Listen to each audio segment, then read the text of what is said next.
Welcome to Massey College. My name is Nathalie de Rosiers, and I'm the principal of Massey College. Massey College is located on Indigenous land, the land of the Huron-Wendat, the Seneca, and the Mississaugas of the Credit. We want to acknowledge the stewardship of the land and the privilege that we have to meet here and continue our work. Today it's our first dialogue of this season 3, and I am so delighted that we're going to talk about something that's quite current: data. Data that's ubiquitous, data that is about us, it's by us, and that we are so preoccupied with.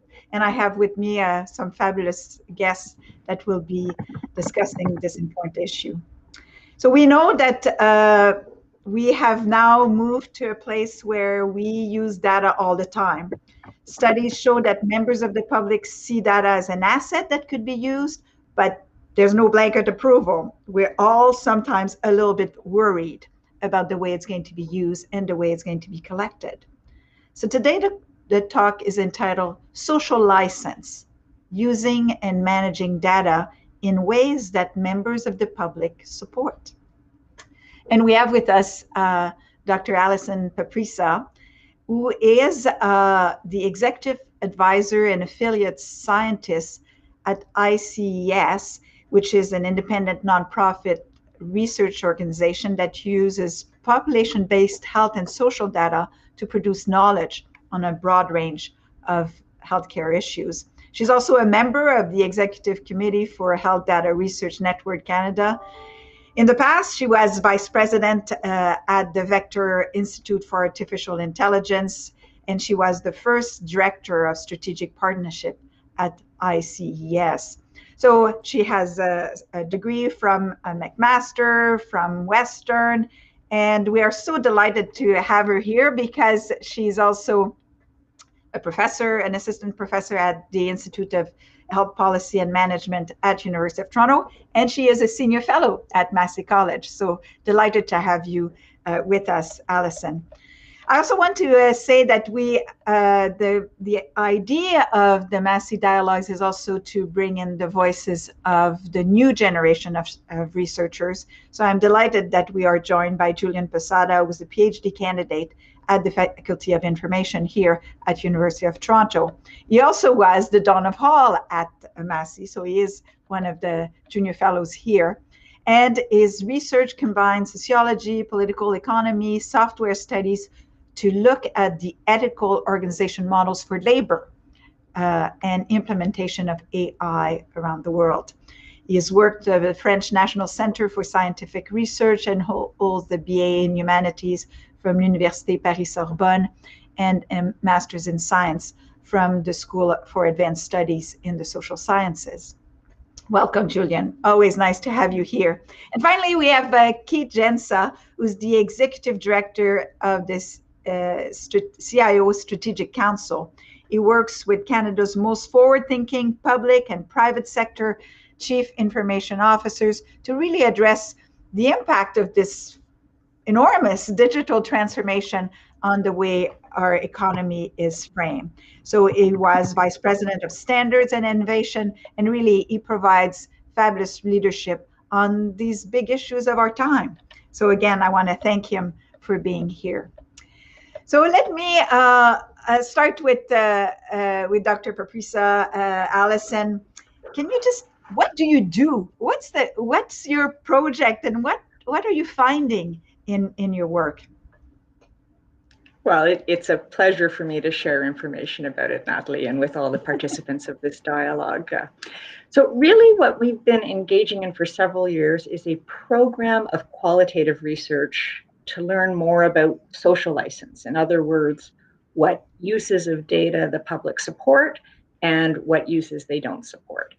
And phase 1 was really about things like focus groups, where we would present small groups consisting of members of the public with specific scenarios.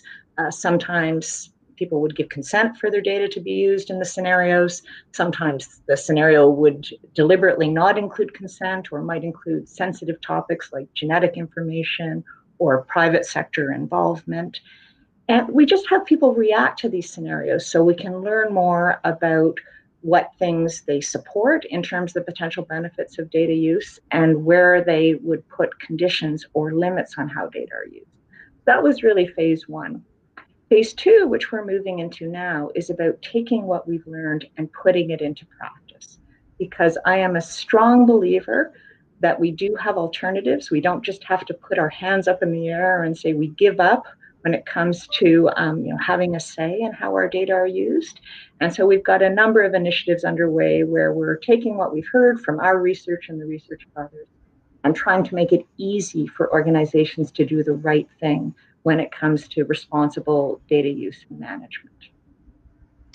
So, and how does that relate for the privacy commissioners, for example, that do their work? Is your work to certainly comply with whatever the privacy, but almost goes a little bit further, because now it's about whether people will be comfortable with the way their data is being collected and used? And is there a difference between the way people feel comfortable about the collections or the use?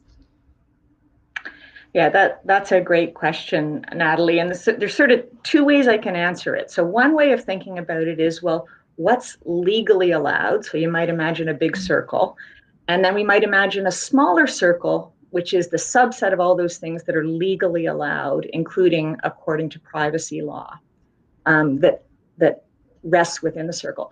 But the truth is that's an oversimplification, because there are things that the public actually expects us to be doing with data that are not legally allowed from a privacy perspective in terms of sharing and monitoring things on a large scale. So for example, the HPV vaccine is sometimes held up as something that the public might assume there's automatic assessment across the country, but that doesn't happen. The way that what we do is maybe bigger, though, than privacy is that, privacy is absolutely a right. But sometimes we're faced with a situation where, from a privacy perspective, we might deny access to data for a certain purpose, but it has ethical implications. So some people in the field talk about the need to replace what is now simply a privacy impact assessment with a more fulsome ethical impact assessment that considers multiple rights and concerns, privacy being one of them, but not just privacy in isolation. Well, I'm interested in this because we have been talking a little bit about equity data being collected. We've been talking a little bit about a human rights framework. So there's not just privacy protection, but also the impact that it could have on equality. And you and I were discussing the fact that if we only relied on consent data, we may miss a whole large groups of disadvantaged people for whom the ability to give consent or to know what they're participating may not be there. Can you tell us a little bit more about that? Yeah, so I do want to be clear. Privacy is absolutely a right that needs to be protected. And when we do our research, it's one of the first things we hear from people. They want data to be used for public benefit, but they want to know that they're not going to be re-identified and their personal data won't be used against them in any way. Mm-hmm. But there are a few other rights that come into play. So I really appreciate the work that Bartha Knoppers out of McGill University has done on the human right to benefit from science and applications. Mm-hmm. And this is where we absolutely consider privacy, but we also need to consider the fact that if we don't learn from science and we don't learn the data from the data that we have, I mean, it can be extremely harmful to the point potentially of people even dying. And so I'll build on this point you raised about consented data sets. If you have a large data set where everyone in it has provided consent, one of the things we know about data sets like that is it's going to have underrepresentation for some of the people who are most vulnerable in our society, some of the people who are most, frankly, in need of research and innovation to help them. So, for example, it's less likely to include a representative number of people who are very old or who are very ill, or who live in poverty, all these kinds of things. So there's a real risk that if we only use data that we collect with consent, we're missing and not learning about some of the folks who most need help. On the other hand, there's a very, very active dialogue right now, which I very much support, creating the space for these communities racialized communities, BIPOC as another acronym that's being used, Black, Indigenous, and people of color. Increasingly people from these communities are saying, we want a say in how our data are used. It's not simply a matter of turning it over. There are concerns about misuse. There are concerns about stigma being created. So it's a really complex issue. But what I come back to in the program of research is the way to make data-intensive research and really all uses of data as responsible, as strong, as beneficial as possible is not for a few elite people to make these decisions. It's engagement with members of the public, with multiple publics, with communities, and to learn from them. What uses do you support? What users do you support? What conditions do you put when the data that ultimately come from individual people, when those are used for a variety of purposes? What are the limits and constraints that we need to understand and stay within? But what about when there are different groups that have different levels of concerns, or some people may be much more willing to share their data because they believe in the digital transformation, and others are actually always worried about hackers and so on. So do you go to the lowest common denominator, or how, if consultation is going to be determining the future and the use of the data, how do you ensure that it reflects adequately different strong voices, but also voices that may not be heard as well? Yeah. So like many things, I think what it comes down to is having a multifaceted approach. There is absolutely a place for large consented data sets where you can have even hundreds of thousands of people. Sometimes the term data altruists are used. People who knowingly say, here are my data, please use them for public benefit, sometimes check in with me on some of these things, etc. So that's one end of the spectrum. The complete other end is when we are using data that have all the direct identifiers removed, but we're using them without consent. So we use data sets like that, for example, to learn about and work towards improving the opioid epidemic. We could never adequately understand that if we were only using consented data sets.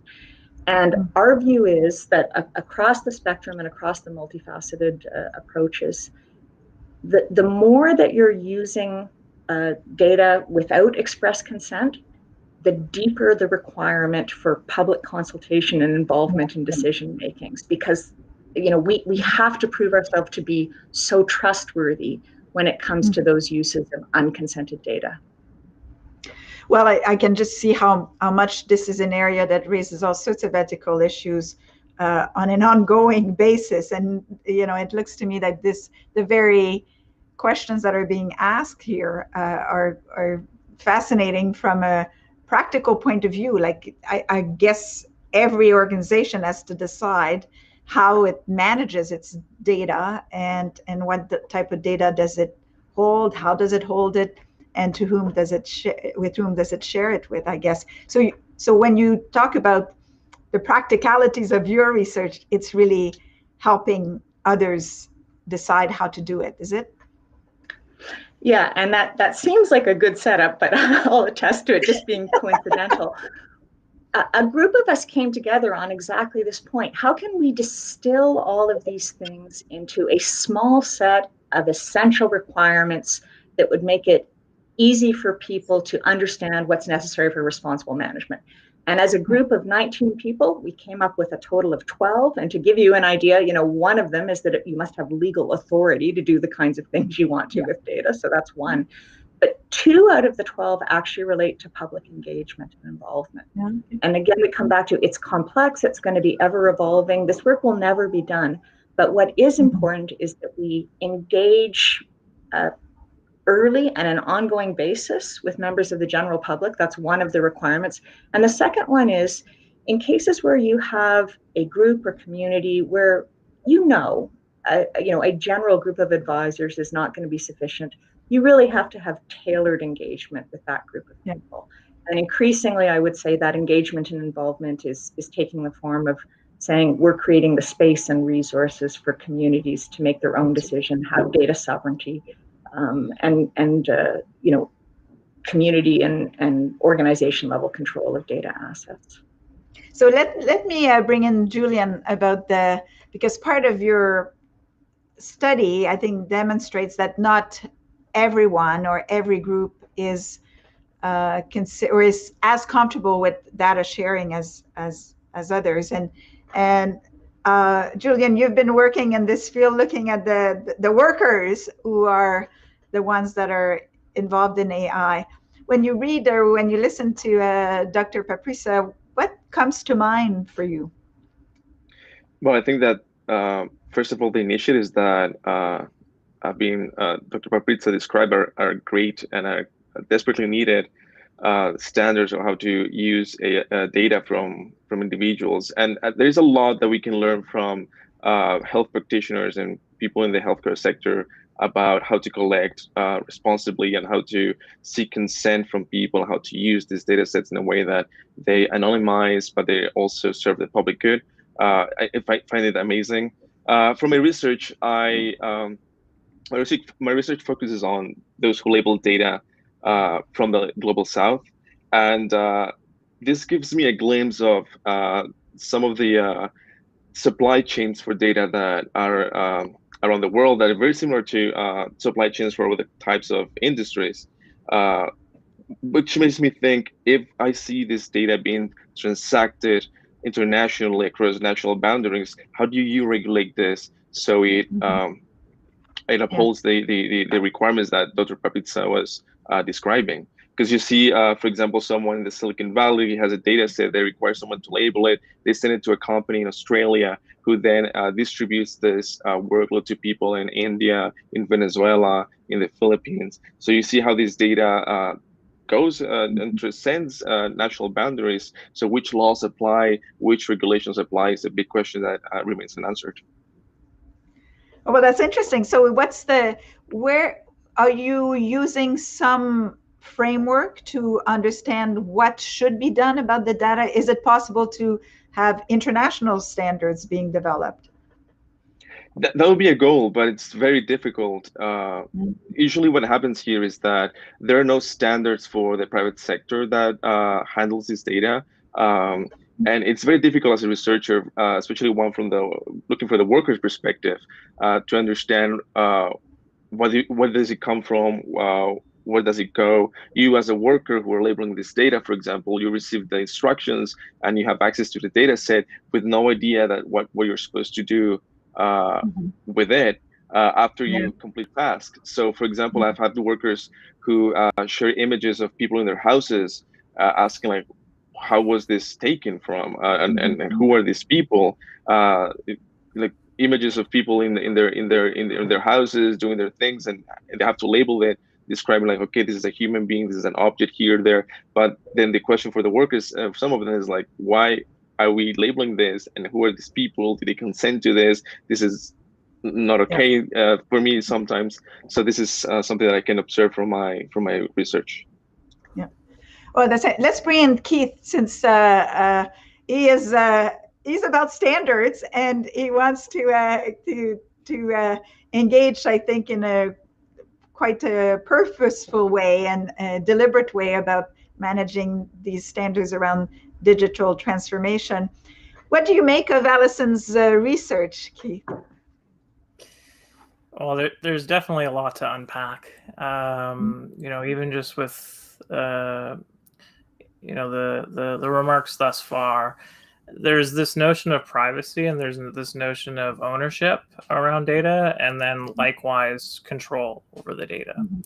And that intersection is where we as an accredited standard development organization are working with stakeholders across different sectors of the Canadian economy, coming together to collectively converge on what the core minimum requirements, regardless of whether you are a public sector, private, or not-for-profit organization, what are those guardrails associated to an individual and their control over their data? So effectively, how can data be governed in such a way that by virtue of its collection, its aggregation, its the sharing or the exchange across, whether within an organization or between an organization, is such that there can be inherent trust and assurance that it stands the test of public scrutiny, that from a citizen's point of view or a consumer's point of view, that they feel directly in control of their data and the way in which it's used, which,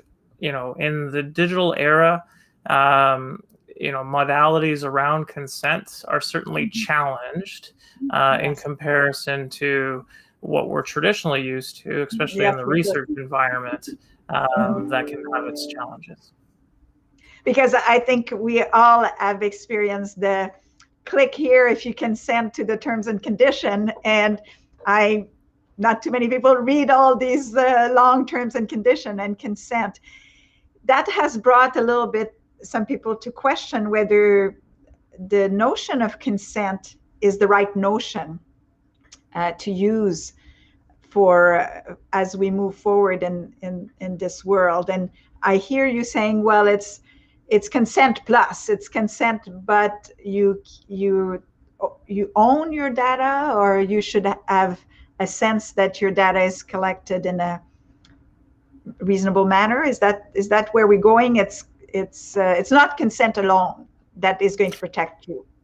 What I would say is that given our current legislative regulatory frameworks, by virtue of having them in a digital space is the reason why you're having lengthy terms and conditions and that you're signing on. And in order for you to effectively use the service, you need to hit I accept. Otherwise, you don't get access to the service. What we're looking at is the notion of the idea of consent receipts. So if I deposit my data, or if I deposit money, let's say, into a bank, I get a receipt. If I purchase a good, I get a receipt, and I can return it, and these sorts of things. These types of existing modalities in the marketplace for other things are certainly where we can look at consent as more dynamic in nature. That it's not simply a terms and conditions at the beginning of accessing a service, but rather dynamic based on the type of information and data you're sharing and agreeing to share at a given point in time. So for example, if I click yes, I get the service, then the receipt I would get would be about the type of data that they've gathered about my length of use, for example. Is that what give me an example of what it could mean? Yeah, it would mean dynamic consent. Your terms and conditions go away in some respects, in that it's what data does the service need to effectively provide me such a service. So in other words, let's take an example. The LCBO here in Ontario. We want to go purchase some alcohol. What do? We supply them our driver's license to show that we're of age. But interestingly enough, in this physical dimension, we're providing them much more information than they need. They just need to know whether or not we're of age. And so when you flip that to a digital environment, by supplying all that information, well, this information sticks. It's not just about that one interaction with an employee in LCBO. It's now within a database. It's now something that can be potentially shared within and between organizations. So it lives a lot longer than just a simple interaction. So moving to more dynamic consent, where ultimately it's a question of, are you of age? That there needs to be some kind of verified credential that ultimately indicates whether you in fact are. And so now you start looking at data minimization techniques in the digital sphere, where it provides more of interaction like the physical environment, but done so in a way where it's the type of data that's being shared is only the information that essentially the service needs to determine whether or not you have access to or are able to leverage such a service. So it's a different way of looking at the way in which we effectively deposit information or data into an organization to reap benefits associated to their services. So let's bring in Alison and Julian, because I see some tensions between if we're going the route that Keith suggests, and this data minimizations that, the only thing you need to know about me is that I'm over 19, does that limit what you are trying to do when you access data to use it for health purposes? Or that, does that make your data less useful and therefore will need to be reacquired in a different way? So I think there are a number of places that Keith and I are very much on the same page, which is that in terms of how data are used, this idea that you don't want sort of data sloshing around, that there can be increased risk. What is also true is that the more data that are available and managed in a trustworthy way, the more that we can learn from them. So it probably partly comes down to, you know, what data are available for what uses, and just, you know, not too much of a tangent, but the people in AI will always start with, we want with all the data. We want to start with all the data because we believe we may be able to generate new, never before known knowledge if we have all the data. What the other thing I really hear Keith saying, and I agree with, is that as technology advances, some of the limitations and, you know, impracticalities of consent can be addressed by technology. But what I would want to add is that it's never going to be just one solution. It's not just going to be a technological approach that allows for dynamic consent. Because the other thing we hear in our research is that people, they just can't keep up with all the terms. And if I started imagining consent receipts across multiple organizations that I deal with, I don't know that I could actually, you know, stay tuned in and fully process it all. People will say things like, maybe I gave consent, but that's kind of tricky, isn't it? They feel like they've been sort of fooled and drawn in, and then it's on them, and obviously they're not happy with that. So that's where I think this sort of broader concept of social license continues to be important. We don't want to leave every decision to, we don't want to count on every person reading the fine print and giving us feedback and being able to interpret when they give consent and not, as, you know, our North Star or guiding principles when it comes to, you know, our use cases, if you will, generally what we think of as appropriate ways of using data. So I hope you'll agree with that. I would say I see Keith's work is very much, he's like an ally. Like the fact that they're interested in our research is great, because we don't want it to just be research, we want it to be implemented. And it's through groups like the CIO Strategy Council that we see that happen. So when you talk about social license, and I want to bring in all three of you on this, so the term in a way suggests that it may not be the same throughout the world, because different society may appreciate risk differently, may be worried. Isn't that the problem that Julian talked about, which is it might have been social, you know, a social license in one jurisdiction, and then it kind of is sent away because data travels, and suddenly a different jurisdiction would not have the same, you know, the same ability, the same respect for the license, or so, you know, this idea that if there is a differential, how do we go with the stricter social license, or do we just accept differences? Let's hear Alison and then Julian on this. So I think it really begins with data collection and transparency around that. So in the case of the companies that Julian is speaking about, if my data were going to follow that path, I would really like that to be spelled out in very simple, plain language. Our data processing happens in these countries, and approximately 300 individuals may see your personal details. And then I can make a decision. I know it's not murky. I can say, yes, it doesn't bother me, or no, I don't like that. And maybe we start to have a marketplace where the organizations that don't take those approaches have more clients over time. And then I'm interested in Julian's thoughts on that, like what you see as promising. Could we move to international standards, or is it more just like harmonized guidelines to start? I'm interested to see what you think, Julian. Well, there are many discussions right now in the field for information, in my case, and computer science and digital sociology, a push for more, obviously, transparency in the form, for example, of clear documentation from every single part of that chain that I was describing, from the data collection, data processing, back to the consumers of the products, knowing where the data came from, where is it going, who manipulated that data and in which form, which is country information that we don't know. We don't know where it came from. We don't know where it goes. It's clearly a very shady or like difficult to assess supply chain. And back, Nathalie, to your concern about what values or what jurisdictions can we apply to. It's a big question that is still being widely discussed. Because right now I think that we're at a point where some values and norms that we consider universal are not holding in some other parts of the world. So it's a big question that to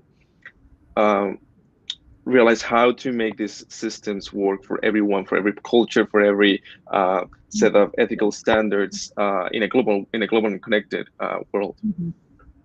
So what about you, Keith? I mean, is that something that you worry about, the fact that the great work that you're doing must take into account the fact that there's an international market, and the goods that I have now I've been produced from workers from all around the place, and whatever I agree to, other peoples may not have agreed to. Yes. So yes, like as part of our ongoing open, transparent process in developing national standards for the country, we in doing this are required to look internationally and regionally as well to see how effectively and consensus has been built across other standards in the marketplace, whether they're international, regional, and or national. So these learnings and these best practices are incorporated into building consensus here at home as to what the expectation of products and services are, and our interaction with how data is in fact governed. So those are very much central to the conversations. And in addition to, the research conducted by Alison and team associated to the types of minimum requirements or principles that need to be baked into consensus-based deliverables so that organizations can have effectively something to point to demonstrate due diligence, is the great partnership that we have together, that we're able to leverage these research results and codify them into national standards that then can be certified and attested against by organizations to demonstrate to their customers or clients, or in the case of government, to citizens, that they're doing the responsible thing. Now, in the international realm, like you have, Europe with their approach to privacy, you have the US with a very different approach, and you have Canada, caught in the middle a little bit here. One of the aspects, or one of the projects we're also working on, is developing a Canadian privacy framework that accounts for all these international practices, such that, to your point, Nathalie, around, well, do we elevate it? Do we meet the highest standard, and then we're able to effectively do business? And that's ultimately what we are aiming to do, is provide a document that effectively, by having organizations meet it, they're in a position to market around the world in a way that they don't have the constraints necessarily that if they only followed one regulatory regime. Now, that said, Julian makes a great point. There are differences. And those differences can be very apparent in terms of the culture and or the way a country approaches it. And that's going to be, ultimately the company needing to decide as to whether or not they want to be in market in that specific country or location or jurisdiction, and whether it meets their inherent values as a company. So I know that we're going to have questions maybe from the audience, but before we go, I'd like to talk about the hacker. So part of the transparency that I hear from you is that if you're a holder of data, your obligation when you get hacked is to disclose. That's one obligation. What else, Keith, when you're developing these standards or Canadian standards, what are the new ideas that we have as to how do you manage the danger of the hacker? Well, I think it's the approach. It's the very governance approach that's being put in place. So take, for example, right now, because we have a very fragmented system, consider the federal government as an example. They of themselves, because we don't necessarily provide consent through our income taxes and these sorts of things, can't share data with other departments in order to provide better service to Canadians. And so these types of interactions where you have these consent models can at times cause barriers to the ability to share the data. The issue being now that because they're not in that position, I, as an individual, need to share that data across multiple different organizations. And so now it's so fragmented that now the vulnerability of a breach could be with respect to a company within a supply chain. And it so happens to get across different organizations by a result. So things that we're looking at are approaches to the way in which we don't necessarily need to replicate data or copy data by virtue of sharing it across an ecosystem. So this ability, this idea of zero copy integration, as an example. So where I'm not creating copies of data, because the more copies you have in the marketplace, the more likely it can be hacked by in whoever's the most, your weakest link kind of idea. So these types of approaches to the way in which we can apply technology, but ultimately needing that effective governance at an organizational level are critical to solving for the types of vulnerabilities that you've mentioned, Nathalie, in terms of these hackers. So what about Alison and Julian? Are you afraid of the hackers? Are people are afraid of hackers? Yeah, and with good reason. We don't dismiss this. This is one of the first things that came up in our first set of focus groups. We provided information about data protection measures that were undertaken, and people said, with all due respect, Canada Revenue Agency, CRA, was just hacked last month, and we think they have measures too, and they were still hacked. So I won't go into detail, but I want to briefly mention the 5 safes framework, which increasingly is being adopted in sites around the world. And it includes things like safe projects, so certain kinds of projects would go ahead, certain uses, but also things like safe outputs, making sure that whatever comes out of a secure environment has identifying information stripped away and risk of re-identification is minimized. So these are not risks we can eliminate. We can't bring them to zero. So we constantly need to monitor them and make sure that we're doing things across multiple fronts to decrease the likelihood that they're happening. And then I just wanted to mention the safe frameworks in particular, because it's the kind of thing that we're trying to do. People did great work putting that together. And now if someone's setting up some new data infrastructure, they don't have to start from scratch. They can look at that and it provides some guidance. And then the work Keith's doing and standards will provide more guidance. So overall, what we're trying to do in this space is use rigorous research method to come up with really solid frameworks and procedures, make it easy for people to do the right thing, the best things. But we can never bring risk to zero. So what about you, Julian? Any experiences? And my sense is that the data that could be hacked could have terrible impact on the health and safety of workers in different places. Is that something that comes up? Definitely is a big concern, especially as I mentioned before, if you have such an intricate supply chain without no clear oversight or transparency, data can leak in any way. But I also like to steer the conversation towards not hackers as in people who would access illegally this information for other purposes, but also how both governments and enterprises can also use this information for purposes that were not intended by those consenting to their use. An example of that is surveillance from governments. Another example is companies who use data, for example, collected through healthcare or health purposes for obviously advanced technologies in that regard, but who on the other side are selling the data to police or to other governments. An example of that is facial recognition, companies that are earning profits out of facial recognition technology given to police and governments from faces that were sometimes collected without the consent of individuals. So I think that's also a concern, not only from third parties accessing data sets and stealing them, but also even governments and companies using it for unintended purposes instead of that the purposes for which was given consent. Well, that's where I was going, because my old civil liberties hat was trying to ask about the sharing with the state generally, but with police particularly. And is that, Keith, is that part of the framework of ensuring that there's limited, that it cannot be used in that way? And how do we know because I remember many examples of data having been collected for one purpose outside of Canada, and the person being particularly badly treated here because the data was traveled, and eventually the government where they were a dissident found them out and imprisoned them. So how safe are we from this data leaking to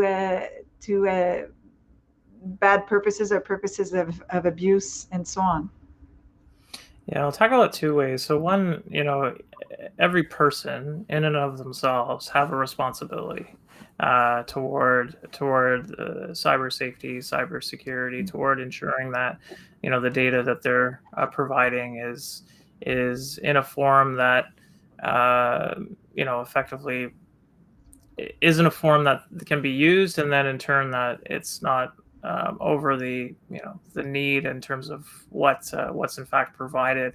The other aspect of this, though, to your point around how do you know an organization has effective data governance in place, that they're limiting the number of potential hacks or addressing concerns associated to secondary uses of data or those types of things. And really what I go to is that's the sole purpose of standardization and developing national standards. Is there's this ability then, by virtue of having codified specific minimum requirements, whether it's around secondary use, whether it's around consent, whether it's around the way in which you protect the data, these can then be tested and certified against by third parties to provide independent assurance that an organization has the appropriate governance in place. And it's through those marks of conformity that can provide that assurance to Canadians or to citizens or to customers that in fact the type of governance that an organization is following is such that I can be reasonably assured that they're doing all the right things. Now, that in and of itself is, organizations, third parties looking under the hood into our organizations and seeing whether or not the appropriate governance is in place. So that is an effective tool in the marketplace today that underpins our economy as a whole. It's the reason why we don't have roofs falling on our heads or floors caving in from us, because we have standards that are underpinning our economy and keeping us safe. The digital sphere, and with respect to digital transformation, that is no different. There is a need for effective standards to ensure appropriate data governance such that Canadians and individuals have control over their data and are able to consent and ensure that the principles and the 5 safes that Alison articulated are codified in a way that effectively have organizations signaling to the expectation and consumers in their own right doing the same. So basically, you're doing the building code of building the building code for the digital economy in a way. So that means that there will be enforcement. But before I go to enforcement, I want to talk to Alison. You wanted to respond to that. Thank you, Nathalie. One of the things I'm just observing, and we see the same thing in our research, is that we kind of naturally move to a risk mitigation space on this. There are risks that people care about, they're articulated, and how do we address them? What I don't want us to do, and there's no suggestion from our research that members of the public want us to do it either, is just to tighten everything up and say, okay, only consent and no secondary use at all. And I'll give an example. I'm maybe on a bit of shaky ground because I don't actually know what the public feels about this. But, the way that aggregate cell phone data is being used to measure compliance with stay-at-home during the pandemic, that is 100% secondary use of data. That is not why those data were collected. No. But it's not individual level. So, even this maybe is making some people uncomfortable. I'm not trying to make people uncomfortable. What I'm getting at is there's information. Those data can tell a story that we otherwise would not know, that is actually very, very important to the health and well-being of people in Ontario. And so if we were just to simply say only with consent and no secondary use, we wouldn't have that knowledge at all. We literally, I don't know what we'd be going based on in terms of trying to understand how we are doing with respect to compliance protective measures. So we can go beyond just risk mitigation. members of the public want data to be used. They see the potential benefits, including things for AI, but we need to work carefully because there are limits. It's not blanket approval. I just don't want us to focus exclusively on the negative risks and risk mitigation. So, but let's take your example. It's an interesting example. You would say, okay, now we know whether the public health model that uses stay-at-home order works or not. That is, and so for future pandemic, we'll say a stay-at-home order framed in the way in which it was has a 50% compliance rate or has a 75% compliance rate. But people may be okay with that research. What would be difficult is if from that research came the possibility of enforcement by police of the people that don't stay at home. Yeah. So you would have to stop there. Is that you would say globally we know, but not transferring it into individual enforcement? Is that the way you would go? Yeah. So I'll it's not just for future pandemics, but in this one too. And I'm not trying to say anything controversial. Maybe here's maybe a better one to use. Apparently, the earthquake scientists are learning all kinds of things because people are tweeting about earthquakes, and it's more sensitive than the earthquake equipment in some cases. And so that's great. That can help a lot of people. It's like a new data source. It's completely secondary use. It's not why Twitter was created. Same thing for food poisoning in restaurants. And if people trust that data will be used in an appropriate way for public benefit, they're going to be okay with that use. They're going to support it. If it goes too far, if people start feeling like they're going to be identified or they're going to be asked to do certain things or it's something about them, then they just will stop doing it, or they'll turn off their GPS locator. Like, we'll just lose it as a potential source of data that would generate new knowledge.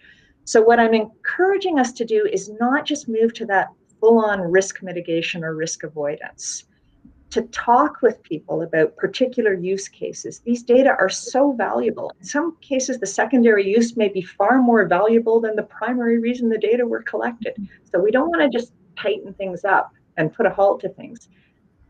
We involve members of the public directly in the kinds of decisions that we make. And yes, we have consent forms and all those kinds of things, but we have a sense that the general ways that we're using data for public benefit are ones that the public supports, that we're not going too far, that we're taking advantage of opportunities, but not going too far is maybe a good way to sum up. So if indeed there's a mistake and people go too far, so what's the remedy? And I think because that's part of the problem with information that is circulating and it's out there, you can't get it back.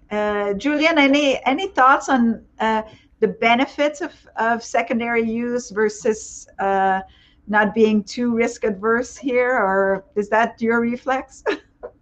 There are definitely secondary uses that are for the public good. The big question is, like, who decides what's the limit or where is the limit? And I think, for example, the same has been told with ethics of AI. How many companies have started to think about the ethical ways of implement AI, but then who's going to tell you, who's going to enforce those ethical principles or tell you not to do that if you choose not to? So then ideas like, for example, Keith mentioned the certifications or sometimes independent regulators are institutions or mechanisms to actually build trust in the public about okay, we have this certification or this independent regulator that will certify or that would put the limit on how to use AI or how to use data. So what's go ahead, Keith.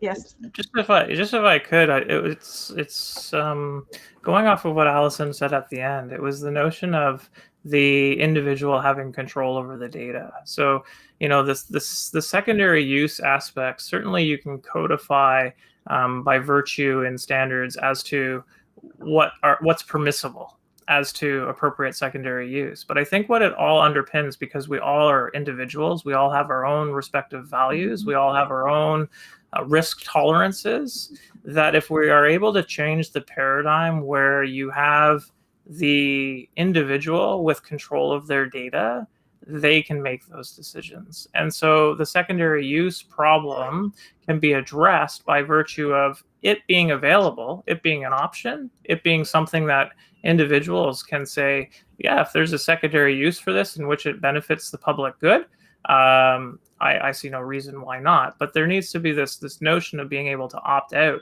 that I think provides control back to the individual. So how that all gets to be, at the end of the day, I'm not the one that's going to be deciding this. And this is what's so interesting about the standard setting process is it involves diverse stakeholders across all industries, across the country. Those listening live now, you are more than welcome to engage in this process and contribute to the work to codify what are essentially those rules that will govern the marketplace. So I'd encourage everyone to get involved. And ultimately, it's about building consensus as to what is the appropriate governance of the way in which we govern our data, and how do we effectively, as public, private, not-for-profit, and as individuals, work together to identify where the limitations are and where we effectively feel the most confidence in our systems and institutions. So I know that there's a question from the audience, and let me see it. So should the UN be involved in creating global data standards? Let's start with you, Alison. Oh, I'm sorry. I have no idea. I know I was involved in facilitating some sessions on that UNESCO's involvement regarding AI. So I could imagine places like the UN and UNESCO in particular having a role, but I think Keith is probably better positioned to first respond to that. So happy to.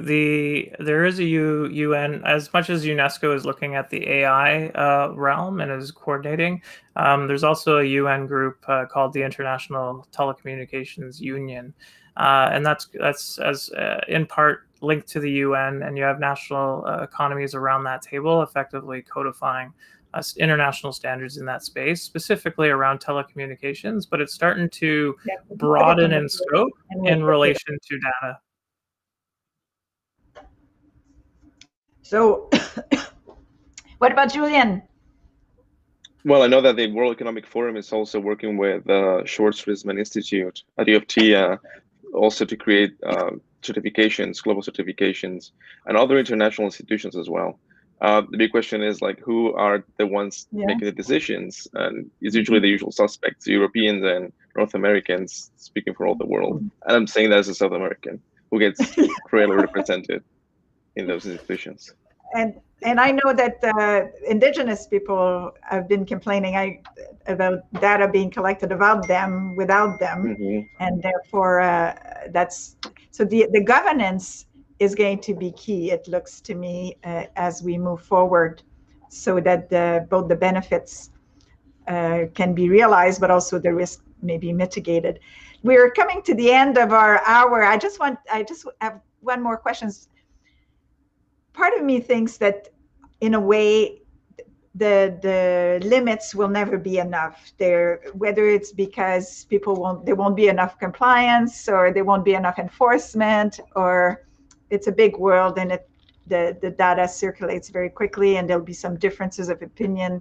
And does that mean that if privacy, the horse is out of the barn, privacy has been lost and is being, people may say, as you said, Alison, oh yeah, I'm not going to share my data, but if it's the only way I get a phone, I may just say, well, I need a phone. And the fact that they're collecting data to see where I am, whether I'm at home or not, I can't do anything. I need my phone. So does that mean that we will need different mechanism for people not to suffer injustice because their data is out there, and they could be socially profiled, they could be so that's the fear, right? That the data aggregation will create social profiles that may be used to assess risk, for insurance purposes, for all sorts of ways where, and it may not be the right data. So, Alison, do people worry about the wrong data being kept on them? Well, I think right now that's an understandable concern, because it is hard to follow all the permissions you may have granted along the way.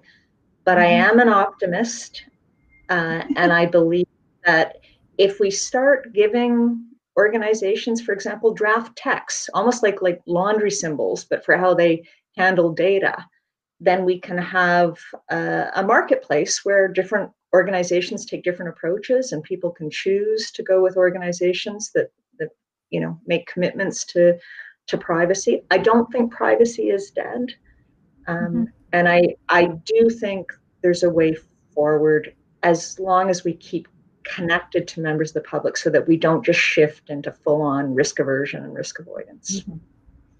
Well, that's really helpful. It's a great way to conclude. What about a couple of thoughts from Keith, a little bit about what would you want people to remember from this dialogue?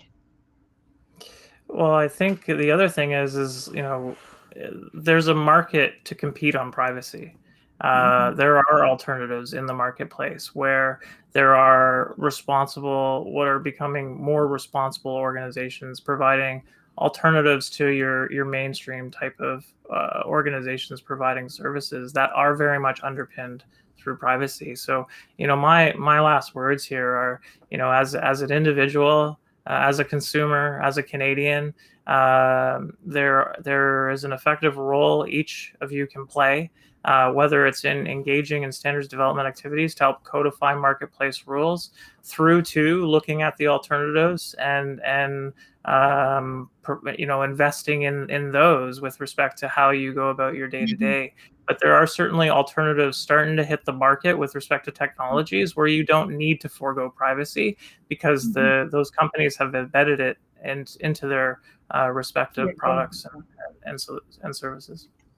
So here we are competing on privacy and so on. So Julian, some last words, and then I'll end with the last words from Alison. Julian, what do you want us to remember?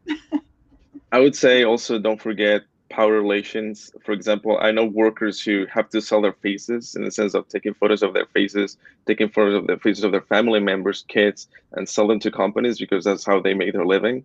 So it's not, for some people, especially vulnerable populations, people in the global south, it's not as easy as, oh, I'm not going to use that service. So that's also something to keep in mind, that there are still power relations working in how data collection, data processing happens, and then some people in vulnerable situations don't have a say in how their data is collected or handled. Thank you. Alison, last word to you. Last word, don't feel, the people that are listening or participating, that this has to be, 100 hours of work for everyone. Do use your powers of voice where they exist. Look for the body that's accountable for whatever organization is collecting your data. Share your thoughts, contribute to the dialogue, and do know that there are many people who are working on getting this right. It's not working well now, it's too murky, and there are many of us who are working to improve it and want to hear from people and involve them. Well, that sounds wonderful. Actually, I can just see that we will have to be talking about the governance of data for years to come. And it'll be very helpful to have you back, seeing how this work progresses. So I just want to thank you all three for being here. It was wonderful to hear your thoughts, and I'm going to go and reflect a little bit on what I'm doing with my phone tonight. And the rest of you, thank you very much to our audience, and thank you to Alison and to Matt for the technical team at Massey College. See you soon. À la prochaine.